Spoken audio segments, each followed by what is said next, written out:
অনতি বিলম্বে রাষ্ট্রপতির বরাবর প্রধানমন্ত্রী শেখ হাসিনার পদত্যাগ, সরকারকে গণতন্ত্র মঞ্চ জানাচ্ছি এ নিয়ে বিস্তারিত। সরকারি চাকরির ক্ষেত্রে কোটা সংস্কার আন্দোলনে ছাত্র জনতাকে হত্যা ও নাশকতা সহ অরাজক পরিস্থিতি সৃষ্টি ও ক্ষয়ক্ষতির দায় নিয়ে শেখ হাসিনা সরকারকে অবিলম্বে রাষ্ট্রপতি বরাবর পদত্যাগ করার আহ্বান জানিয়েছে গণতন্ত্র মঞ্চ। কোটা সংস্কার আন্দোলন ঘিরে সৃষ্ট পরিস্থিতি পর্যালোচনা ও তার পরিপ্রেক্ষিতে ৬ দফা দাবি সম্বলিত কর্মসূচি ঘোষণা করে সোমবার এই আহ্বান জানায় যুগপৎ আন্দোলনের এই জোট। রাজধানীর তুপখানা রোডে রাষ্ট্রীয় সংস্কার আন্দোলনের কার্যালয়ে সংবাদ সম্মেলনে গণতন্ত্র মঞ্চের পক্ষে লিখিত বক্তব্য পাঠ করেন বাংলাদেশের বিপ্লবী ওয়ার্কার্স পার্টির সাধারণ সম্পাদক সাইফুল হক। তিনি বলেন, যুগপৎ আন্দোলনে থাকা সব রাজনৈতিক দল ও জোটসহ গণতন্ত্র মঞ্চ সারা দেশে ধারাবাহিক কর্মসূচি পালন করবে।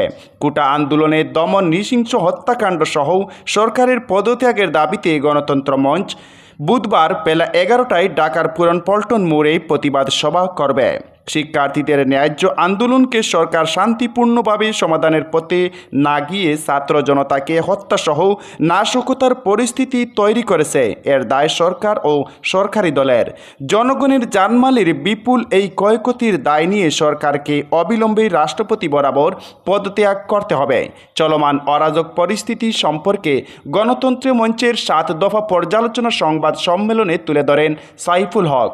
তিনি বলেন, তাদের পর্যালোচনায় উঠে এসেছে সরকার নিরস্ত্র ছাত্র জনতার আন্দোলন দমন করতে প্রাণঘাতী অস্ত্র ব্যবহার করেছে।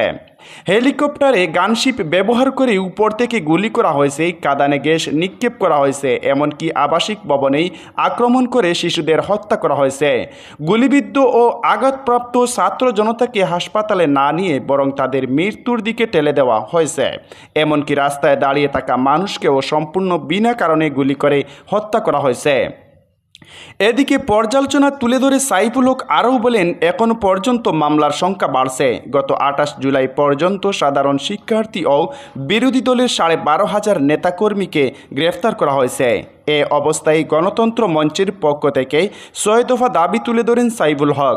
দাবিগুলোর মধ্যে রয়েছে দ্রুত কারফিউ প্রত্যাহার করে সশস্ত্র বাহিনী, বিজিবি সহ বিশেষ বাহিনী সমূহকে ব্যারাকে ফিরিয়ে নিতে হবে, ইন্টারনেট ব্যবস্থা পুরোপুরিভাবে চালু, টেলিভিশন সহ গণমাধ্যমের উপর সরকারি হস্তক্ষেপ প্রত্যাহার করে গণমাধ্যমের স্বাধীন দায়িত্বশীল ভূমিকা নিশ্চিত করতে হবে।